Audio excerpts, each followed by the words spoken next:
mention all of this to you because I wanted to share a little bit of sort of the background that I think has really informed the way that our team, has approached field education. Certainly, we've had personal experience, myself as well as another colleague that graduated from, actually two other colleagues within our field department who graduated from this program 15 or 20 years ago, how they experience field, an evolution of having worked within this office now. Our team has been together for at least 5 years, with a team member who's been here for 18 years, that has, sort of watched our processes and has, like all of these experiences, has really informed the program that I, want to tell you about today. So thank you for allowing me that long-winded introduction. And let me get into sort of like what you can expect if you were to come here for both your first and your second year in this program, or if you're advanced standing. All right.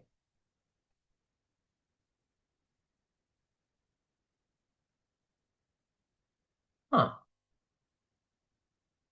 That doesn't look the way I want it.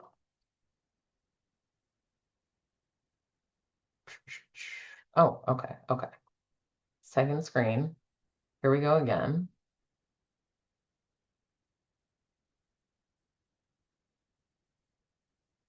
All right.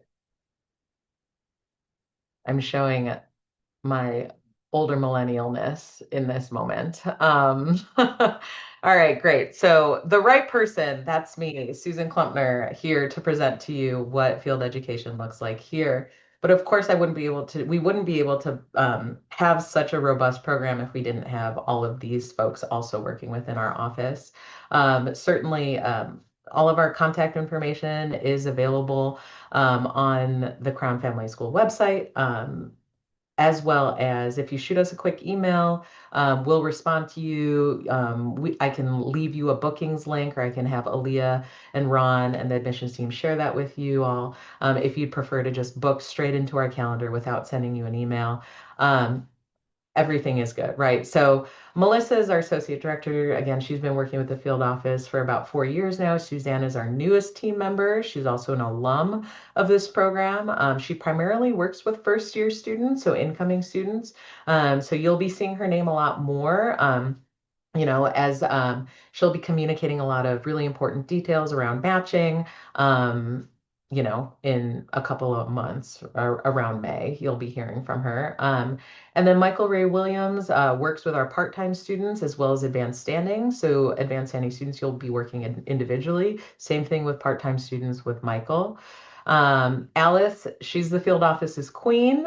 She's been here for 18 years. She knows everything about our partnerships, and you will get routine communications from Alice, along with updates about when to complete certain functions within the requirements of field education, like submitting your hours, quarterly reflection, things like that. And then we have two current students that work within our field office that help inform some of our processes. So we have real-time feedback from our current students who are experiencing their internships, any sort of successes that they're experiencing, as well as suggestions for improvement. So we'll start with core because that's also most relevant, right? So as an incoming student, if you did not get your BSW, if you're not in the advanced standing program, then you're going to be part of our core field placement process. And what that means, core, you can kind of, you can swap it out for first year. You could swap it out for foundational, right? All of those things kind of mean the same thing to us. So this first year process is designed to give you all support as you come into the social work program. We have over 800 partnerships now with different community-based organizations, ranging from small startups all the way to very large institutions like UCAN, Feeding America, Heartland Alliance, different hospital systems, obviously Chicago Public Schools being the third largest public school district in this country, and then all the way to, sort of like a one founder gig, right? Like one employee sort of that's been doing a lot of community organizing within some of the neighborhoods around Hyde Park, right? And so we have all of these partnerships, and we have had a lot of experience working with particular field instructors. We know what different internships offer in terms of more micro, meso, or macro level experiences. And so we work within those partnerships to match incoming students to an agency that both meets your sort of like interests, population interests, learning objectives, logistics, as well as what the partner is also requesting, right? For example, a language preference, we have some partners that will only accept students who speak, Spanish, Urdu, different languages. Um, so first year placements within Crown School, you're required 440 hours. So this essentially equates to 16 hours per week, with you starting by the second week in October and concluding by that first week in June. If placement is asking for an earlier start, we'll make sure that we communicate that. It is a question that we have on our field application for students. We'll ask you if you're available in September to start. A lot of our agencies, because we are on a quarter system, and you would be starting your internship so much later than a lot of the other interns that they're hosting. We want to make sure that you're properly onboarded and oriented to the agency, so that, by orientation week, by that first week of classes, you're hitting the ground running with really impactful work. Um, Yes. And so what happens is we're already kind of working with the admissions team, right? We're talking to prospective students, telling you about what our processes look like, improvements to the process, things like that. Because what we will do starting like next month, I know it says in the beginning of May, but that's when we will conclude that process of reaching out to agencies. But we'll be reaching out to all of our agencies who say, hey, I'm interested in a first year student for next year, right? So we'll ask all of our agencies, they'll let us know if they're interested in hosting a student, what kind of opportunity is available, who's going to be likely the field instructor. Many of our larger organizations have different locations. Some are hybrid too, right? So we'll ask if they're hybrid, remote, in person, if they offer a stipend. About 5% of our first year agencies offer a stipend right now. Language preferences, if they require a car, things like that, right?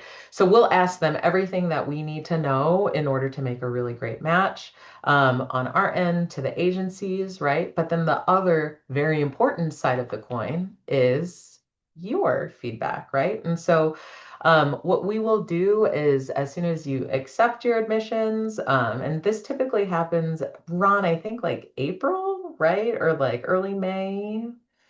Yeah, typically it's like late April, early May. Yeah. So Okay. we're about 6 weeks from sending out that application. Okay, fantastic. See, perfectly aligned. Thank you, Ron. So by the end of April, early May, we'll send out this field application, and we're going to ask you all kinds of details, right? Give us your address, if you know it, right? We also recognize a lot of folks are, relocating from different countries, from different areas within the U.S. But if you know where you're going to be living, or if you don't, or have an idea, just let us know. If you'll have a car, if you're going to take public transportation, please let us know too. This is something that we've improved over the last couple of years. I mean, it was very common for folks to be commuting 90 minutes one way when I was a student. Aaliyah's shaking her head. When Aaliyah was a student, same thing. And yeah, we now really like the vast majority, like 95% of our students are making commutes that are less than an hour one way, which is a huge improvement. As well, I think with the addition of remote placements and hybrid placements, I think y'all are, you know, also saving yourselves a lot of time just with that kind of a commute too. But besides logistics, we're also very interested in like what you want to learn. Is there anything that you'd like to share about a population that you've already worked with that you're like, hey, I've worked with this population. I'm actually interested in something different, or I've worked with this population and I want to continue to work with this population. Let us know, right? We're going to ask you, children, adults, older adults. We're going to ask you, hospitals, community-based organizations, all of that. And if there's anything that we don't ask you that you feel like is relevant that you'd like us to know, please put that in your application. We have a question about stipend too, just because we have only 5% of our agencies that provide stipends. If stipend is the most important factor for you, more important than, like, of course, we'll try to align a stipend placement with, a population or setting that interests you, but like sometimes the stipend placements just won't, right? So let us know, check that box if that's the most important. Whenever if you're interested in a stipend, you typically have to interview for those placements because if folks are paying, they want it to be a competitive process. So what will happen is a separate process will be laid out for you with the first year field coordinator, Suzanne, who's going to walk you through like what's next. Now, I also wanted to mention on this application, we're going to ask if you have a job, right? So if you are currently working within a social service agency or a 501c3, and you would like to convert that into your field placement, we can do that, right? So, on the field application, you'll just select, hey, I'm currently working. Or let's say you're not currently working, but you would prefer to land at an employment opportunity that would also count with your field hours, then make that note in the open section in the field application. Cool. I'm also going to stop in a couple of slides for questions before I move into second year. So as you're thinking about what I'm like, get those questions up, percolating to the top of your brain so I can answer them for you. Because I know that we do have a very specific process for you, but it is informed by what has worked in the past and the ways in which we are continuing to improve it. So we receive your application, and of course, we'll end up matching you to agencies according to each wave, right? The sooner you get your application in, you'll likely be matched sooner on an internal process. We'll communicate all the matches out at the same time. Feel free to reach out to the field office and be like, hey, have I been matched yet? Can you give me any information? If we do have a match made for you, we'll let you know. If we don't, that's fine. But we typically will communicate all of them out in the beginning of September. And so once we receive your application, we have all the agencies that are willing to host. Our matching committee, which is a separate committee from the field office, it's comprised of not only field office, also students, also admissions, and DOS, Dean of Students, if they're interested. Any faculty can also observe and contribute to the process. But we review your application, and Aaliyah, I know you've been involved in in this process, and it's very thorough. Um, but so we talk about a student for sometimes the match becomes really evident within 5-10 minutes. And sometimes we talk about a match for 30 minutes and then we table it for later because ultimately we need to reach out to more agencies that we know we partner with that could be a good match. And so this is happening on a rolling basis throughout the summer. So starting in the first week of June, we're reviewing these applications. We're having these committee meetings twice a week throughout the summer. And then by September, we're ready to finally communicate those matches out. What's great about, I think, this matching process is that, a large percentage of our students are relocating. And, like when you go to another program that, say, doesn't have a matching process or something like this, you are also going to need to secure that field placement yourself. So you do need a first year and a second year field placement, I guess, unless you've done your BSW. And so this is a service that is provided to you as a Crown student. So one thing that this does kind of ensure for us is that it ensures a timely start. So the field office is responsible for sort of like having you start by a certain time so that you finish before your field hour, before the summer, right? So a lot of folks who have to come in, move, find a field placement, they will unfortunately have to carry out some of their, field education or their internship throughout the summer. We want you to have your entire summer off. Um, if you're from the Chicago area and you already are very aware of like other agencies that again pique your interest, that kind of puts you in a separate category, right? And we've had a lot of conversations about students who right, like a small percentage of our students are not interested in this matching process, are not interested in kind of this service that we provide. And so for that, this year we're going to be piloting a self-matching process as well. So if you're from Chicago, if you already are talking to agencies that you have a lot of familiarity with, we can walk you through what that process looks like. Again, we only estimate that's going to impact maybe 5% or less of our students. Regardless, you'd be working individually with the field office. So if that circumstance applies to you, definitely reach out to me, and we'll get you connected with the correct field office rep. All right, the last thing, and this is just to, I guess, reiterate the timeline that I had already spoken about, is that you complete your field application again, May, end of April. We really try to send it out. May, we're also talking to our agencies. We really start matching starting June, July. It's an iterative process where just because an agency has told us in May that they're willing to host a student doesn't mean that in June that they're still willing or interested, right? And so we're going to reach out to those agencies. If we have a match, we'll let them know. We'll get any updates, like if there are any updates to the responsibilities or tasks of the internship.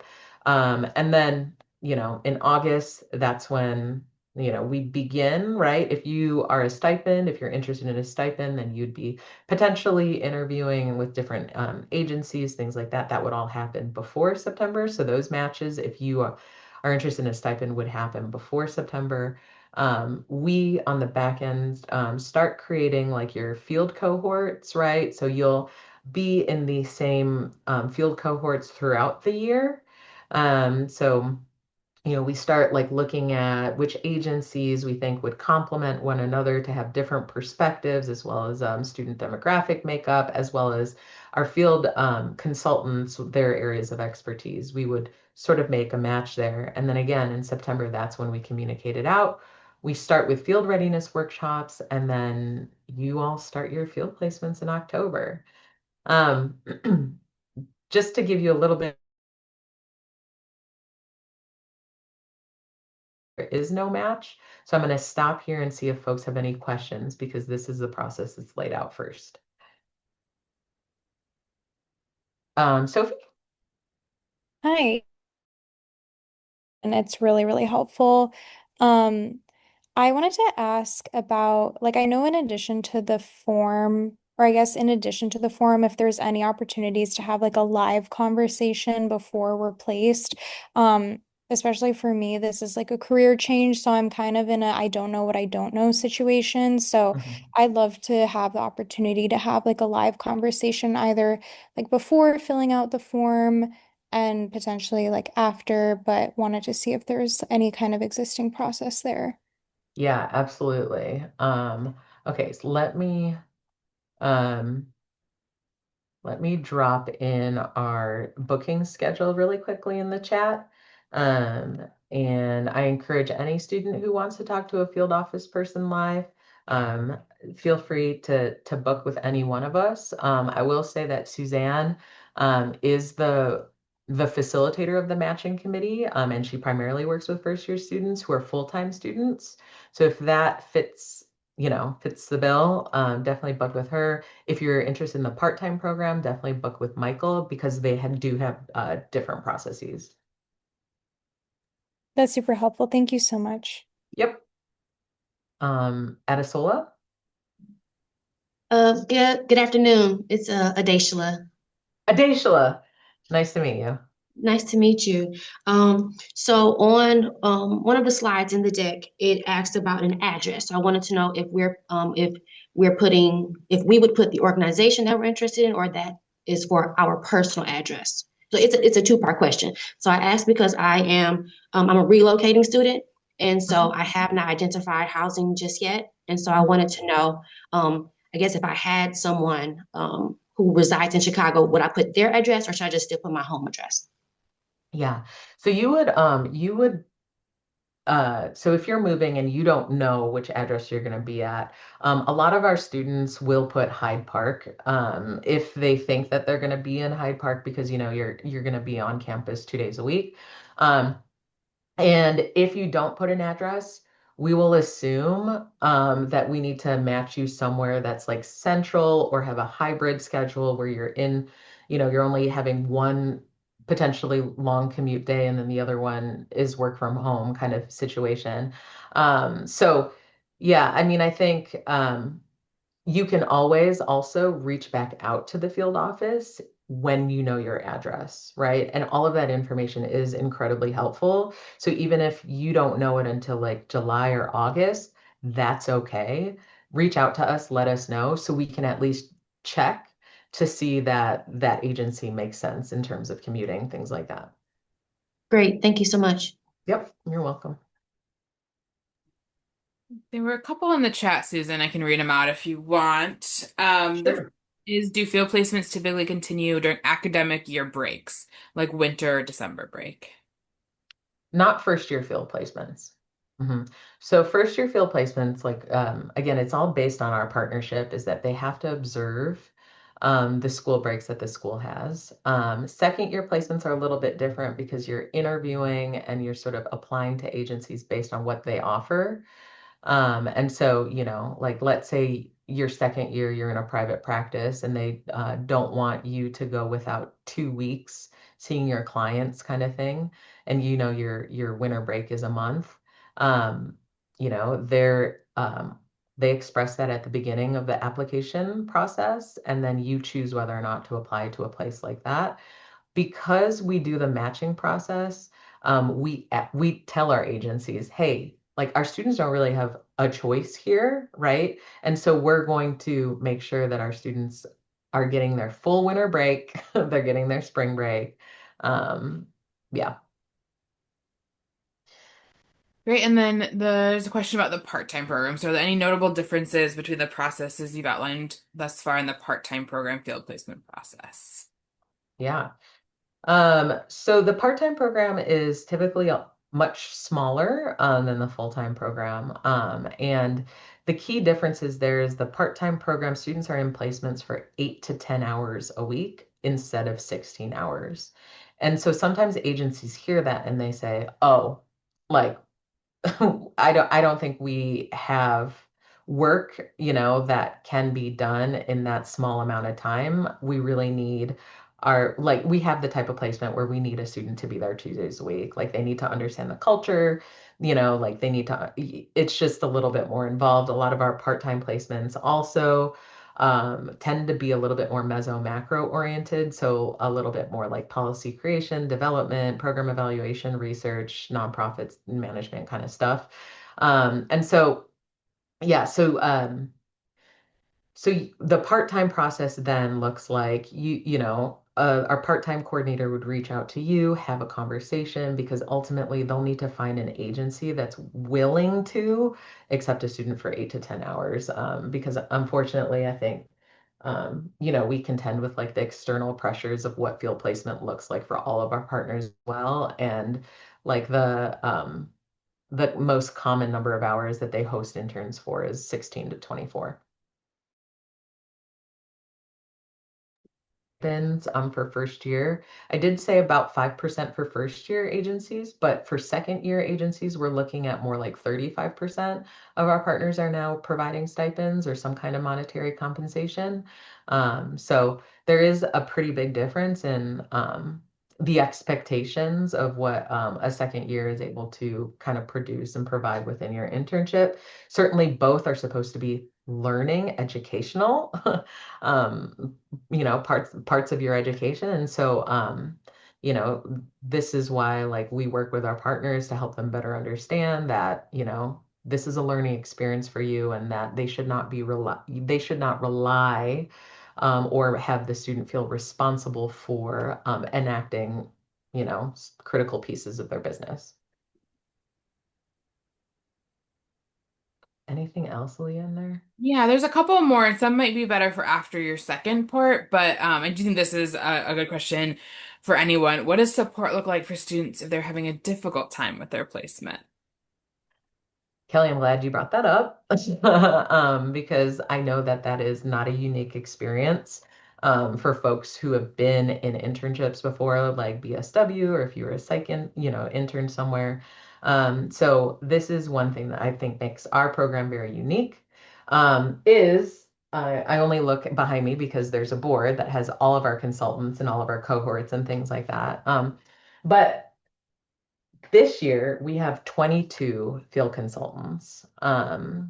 Next year we'll have 26, right? So we are continuing to add additional supports for students because, um, I think what we've found is that students need a much more like individualized sort of like supportive environment, meaning that each field consultant only has like a caseload of students of about 20 to 22. So if there's a question about, hey, like, I don't know. This feels weird. Am I supposed to be administering it medication? Like that seems like an urgent thing to ask someone, right? And if your field instructor is not there that day, like who can you turn to? These field consultants, certainly you can reach out to the field office. As you saw, including our work study students, we have 7 people working within our field office. So we have a very large bench in terms of folks that you can turn to. I will also say that our program, again, is like one of the only programs that I know of that mandate an hour weekly individual reflective supervision. And that if an agency is not able to provide that, then we will contract out supplemental supervisors to provide social work perspective to the work that you're doing. Because of course we want to encourage interdisciplinary spaces where social workers can potentially work within legal clinics, right? Or the carceral system, or like other places, right? Like hospitals, schools. And you may find yourself in a placement where your field instructor doesn't have an MSW. Well, the field consultant has the MSW, has the licensure, will be able to give you, um, yeah, additional oversight and guidance needed. Cool. All right. Gonna Yeah. move into your second year stuff, Aaliyah, is Yeah, that I cool? think the other questions, some of it will get answered, and if not, we'll come back around to the questions if they're after, because they're, yeah, more about second year. Okay. All right.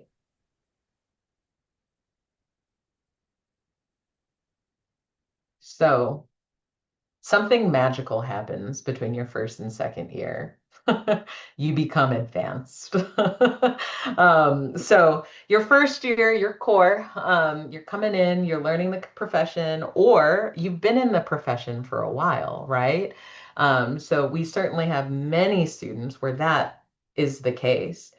So you might want to consult with the field office so we make sure that we match you to placements. Like there's one placement in particular, Thresholds, that will only accept students who have had previous experience in social services.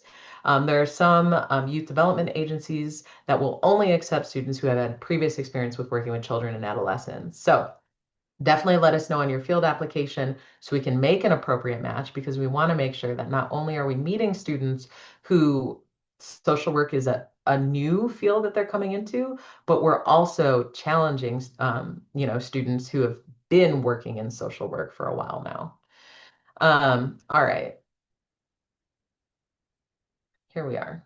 Okay, so this process is for, your concentration, or where you're selecting a different pathway. Um, so your total required number of hours is 500. So again, your first year, you're doing 440 hours across the academic school year. Your second year, your advanced level, you're doing 500 hours. And so what this essentially equates to is 16 to 24 hours So your first year, you're in classes, let's say on Mondays and Wednesdays, and then you're in placements Tuesdays and Thursdays. The opposite is true for your second year, your advanced level. So typically you're in classes Tuesdays, Thursdays, you're in placements Monday, Wednesday, sometimes Friday. I say typically because sometimes field placements don't work out like that. Like, let's say you get a job, or let's say, um, there are special events or opportunities that you can sort of shadow or observe within your field placement. That is a conversation that you can have with your field instructor. But our partnership agreement is such that first year agencies have to be able to provide opportunities for you on Tuesdays and Thursdays.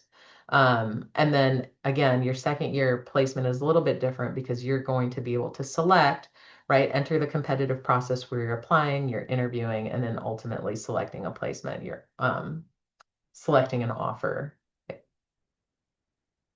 So, gosh, it wouldn't be U Chicago if we didn't have another form. So we're gonna call this one our preference form. You're going to receive your preference form at the beginning of your winter quarter for your first year. So you're in your first year placement, right? You've only been in your first year placement for a month, or a month, no, much more than that. One quarter. And then so now you're already beginning to think about what do you want to do your second year. So you've only had coursework for a quarter, but now we're thinking about, okay, like what are some practice skills that I want to make sure that I have next year? By that time, you will have been oriented and onboarded to your first year field placement. You will have gotten a sense of the different skills that you're going to have exposure and experience within. How do you want to build off those skills? That's what your second year placement's for. So, winter quarter, we give you this form. We ask you to identify 4 up to 5 different field placements that you're interested in applying to. You don't have to apply to all of them, right? You don't even have to submit all 5, but we want to make sure that students aren't lost in this because you're not just competing sort of against, like other folks within the Crown Family School, but all the other institutions in the Chicago area are also, their students are engaged in a similar process. So we want to make sure that you're not waiting too long before you start reaching out to agencies, start applying, things like that. So what our field agency does, or field office does, is as you're completing this preference form, and then as we start notifying people in February of your intent to apply, we're going to be hosting workshops for you. That's the next slide, so I'll tell you a little bit about that later. But your spring quarter, again, interviewing different agencies, by summer, you're going to complete another form for us. Let us know where you've landed. If you haven't landed a second year placement, you'll work individually with our field office to ensure that, we're giving you sort of tips on interviewing, doing mock interviews, reviewing some of your application materials, and or going back to the drawing board with you. We do have a large database, again, of over 800 partners, 800 internships that you can explore. We'll walk you through that process in some of these workshops and events. But ultimately, we want to be there to support you so you can, secure that advanced level internship. And how do we get you there is through a series of workshops. So certificate programs, you have to, like if you're in the school social work program, interested in that, or if you're interested in alcohol and other drug, AOD certificate program, you have to have particular internships that align with those courses. So you might have, to do 600 hours instead of the 500, right? That's a graduation requirement because the state of Illinois or the Illinois Certification Board is telling you that that's their requirement, right? So you want to make sure that you're talking to, different faculty advisors. And then, of course, all of our field office reps know which programs, right, you would need special internships for, things like that.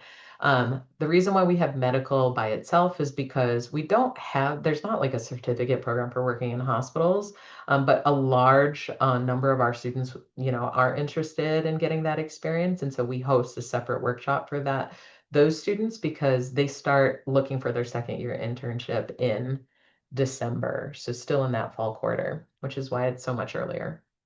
Um, so then again, you have the preference form due at the end of January, but before we get there, we'll have again this, different iterations of what the second year process looks like, how to navigate the database, how to navigate Canvas, how to have informational meetings with folks. We'll have students talk a little bit about how they navigated their process. Current second year students, we always do an interview workshop. We invite all of our agency partners, and unfortunately, our lobby can only host like 70 agencies. And so we typically will have a large waiting list of agencies who are very interested in Crown students. We had so many this year that were on the wait list that we even did a virtual agency expo. So we'll provide opportunities for you to interface in person. If you're interested in learning more about those agencies before actually submitting an application, because you wouldn't do that until February. We provide a lot of resources around resume, cover letters. We'll review all of your materials if that's what you want. And I'd be remiss if all of my slides only included words. So here are some pictures of happy people in our lobby. Some of our Crown partners are in here, a lot of our students.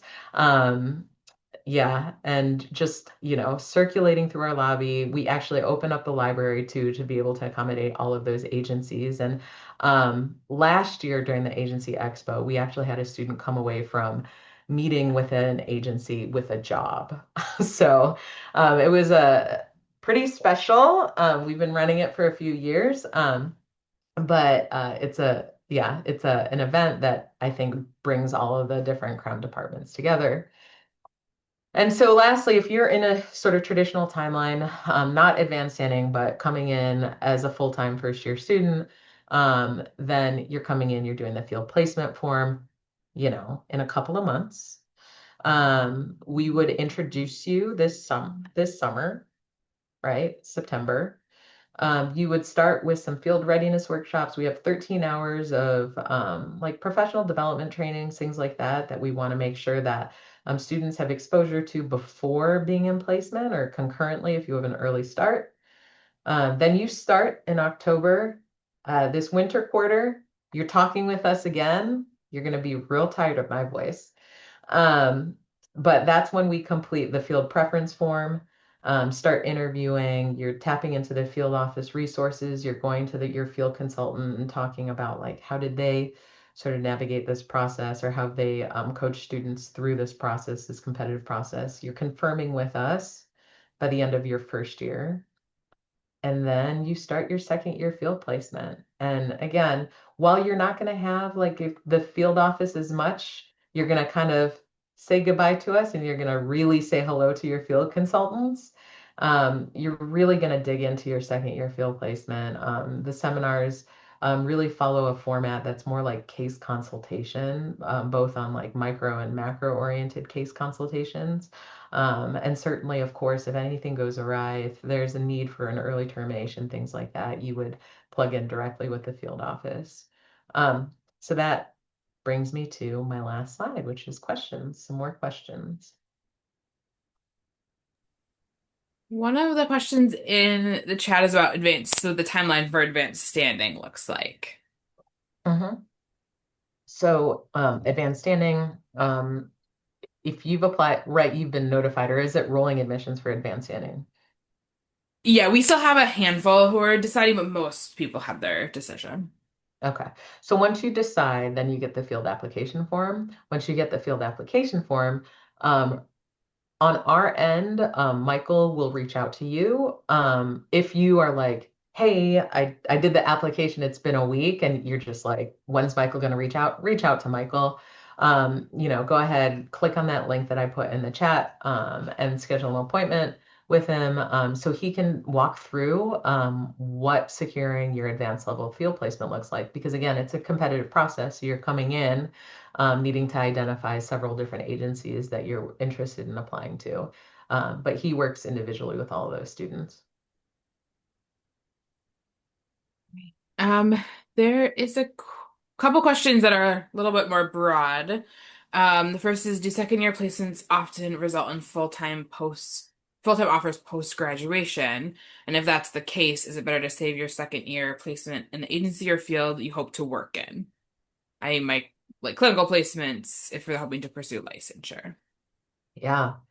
I mean, that's a good question. I would say like it's a case by case kind of basis, and it's certainly agency by agency too.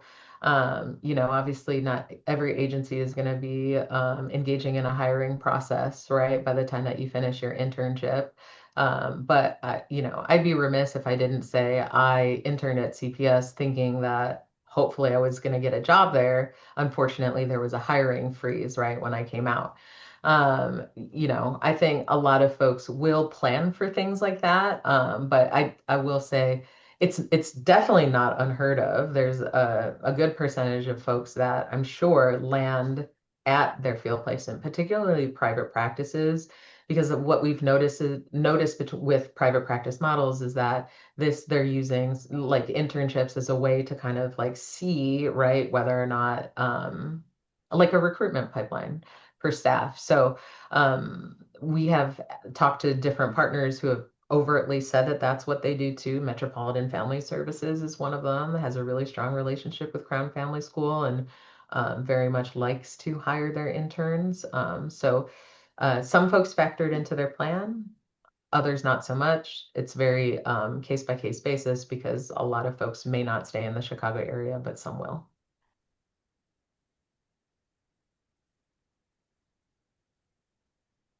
Yeah, additionally, you can answer yours and then I'll get back to the chat. Okay. So I'm interested in pursuing a fellowship program. And so I was wondering if you have any insight or advice on how participation could interact with or impact my field education requirements. Yeah, that's great. So if folks have a fellowship or things like that, you would be plugged in more individually with our office, because, if you weren't available, let's say on Tuesdays or Thursdays, when typically our agencies are hosting first year students, we would want to identify some agencies that would be a good fit, but then also have the conversation that a typical Tuesdays and Thursday may not work for this student. So we would kind of like, you know, go to bat for you. We'd have the conversation with the agency, like whatever agency we felt like was a really good fit. And then if that agency, again, like if the number one doesn't work and, there's other logistical things, right? Like if your fellowship is saying they need you all of Tuesday, but our agencies have Tuesdays and Thursdays open, we'll try to find agencies that can be more flexible, and say, find you, hours on Thursdays and Fridays. But that's a much more individualized process. And for the very small percentage of students that do have fellowships, definitely reach out to us. Yeah, because we would want to know that information. Thank you. Mhm. Right. So there's another question that I think is interesting, and I think might bring up another point about the first year placement. But if a student is interested in both clinical work and in community advocacy or policy work and hopes to have one placement in each across their 2 years, is there an order and we would recommend doing that in? Oh man, I'm Yeah. smiling at I'm smiling at this question because we all have our biases and assumptions on what we think will best prepare you to be a social worker, right? So I'm going to try to answer this in the most unbiased way, Katie. So you're there are certain placements, again, like the Chicago Psychoanalytic Institute, that will only host interns if they're there for 2 years, right? So specifically, if you're interested in that place, then you would reach out. That's the only partner that says that explicitly. We do have some partners that like hope, fingers crossed, like, hey, would you want to do another internship here, your second year? But we want to provide you with that out, right? Like we want to make sure that you're getting as much experience as you can, and oftentimes that means in different places. But if you're consulting with our office and you're like, yeah, I really believe they can scale up some of what I've been doing. Um, like let's talk about it. So if you were going to stay in a placement again, right, like we would have a conversation. Now, I know that doesn't exactly get to your question of whether or not to do clinical or macro or meso stuff first. What I will say is your first year placement has to be foundational, which means that you're going to get experience across micro, meso, and macro. So let's say you're at a direct practice leaning agency. So you are working with a caseload, things like that. Um, and like, let's say they're strictly having you work on a caseload, right? You will also have a macro project. And so the macro project is something that's required from the field office. That's in addition to your direct practice work. How can we think about some of the policies, processes, and procedures that are in place?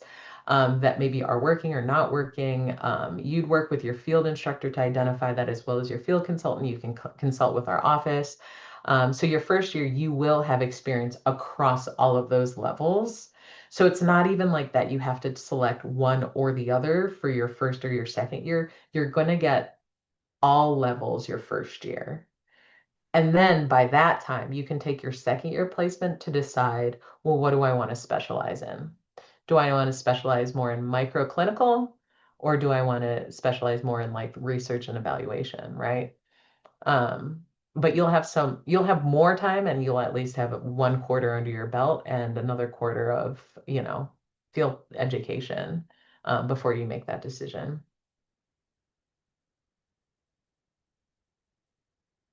Uh, should, shouldn't have said biases, Sophie. I see your question.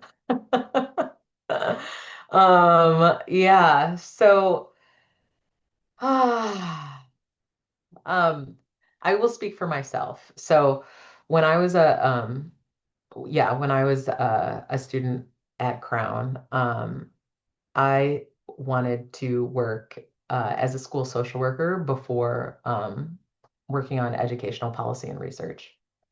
So the first half of the very first bit of my career was direct practice, working in schools, working with kids before, becoming a researcher on like positive youth development and following funding streams and things like that. And so I wanted to be able to see um, what these policies look like on the ground level before I started critiquing, analyzing them, and ultimately developing them, right? So my bias for myself and in that moment was to have the clinical experience first and then transition into more administratively leaning things. You may find yourself as a student who's already worked again in the front lines, direct practice, and is evolving their career, or potentially the other way, right? You've been working within community organizing and advocacy, but now you want to switch to direct practice, lean a little bit more direct practice oriented. Or, right, sometimes it becomes a logistical thing. What opportunities are available and like what opportunity do you have? Yeah, what opportunity do you have before you? Right? And so I think we can try to be as planful and strategic about our processes. And ultimately, sometimes it's what's available. So I hope that was a little helpful. Yeah, it was. Thank you.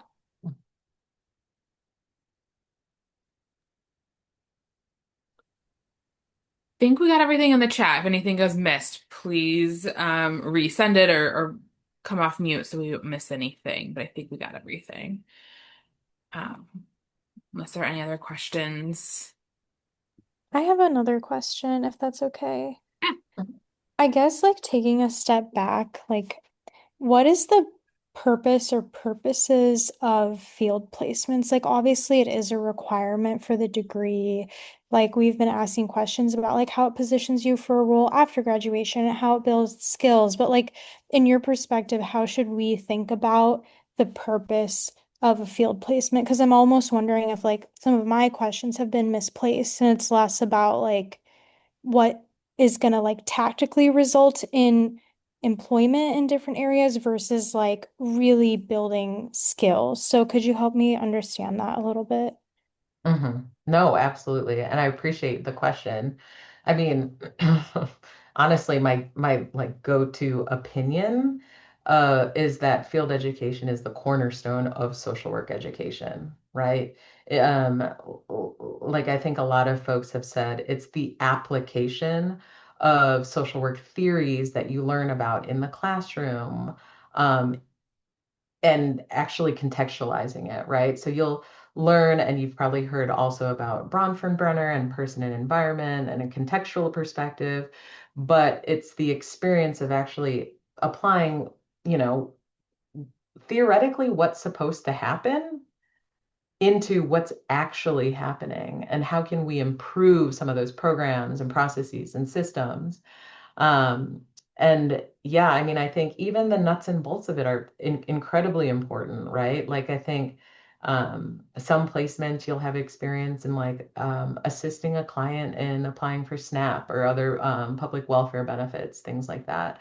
Um, uh, and another placement you'll take the class on dialectical behavioral therapy, and then in field placement you'll be able to run your own DBT skills group, right? Utilizing the diary cards and all of the other things, all of the other tools that your professors give you. So it's, I mean, it's truly, yeah, I mean, it's the application of your education at Crown. Thank you. Mhm.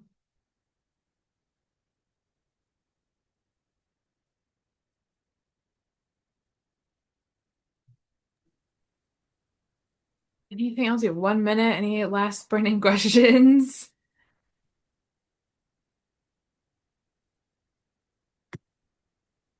Wonderful. Well, thank you so much, Susan, for sharing. This was recorded. Hopefully, all of it, if not most of it, will be on our YouTube page shortly this afternoon. So feel free to come back to it. And also, if you have any questions, feel free to reach out to admissions and or field. We're all happy to help. Awesome. Thank you so much.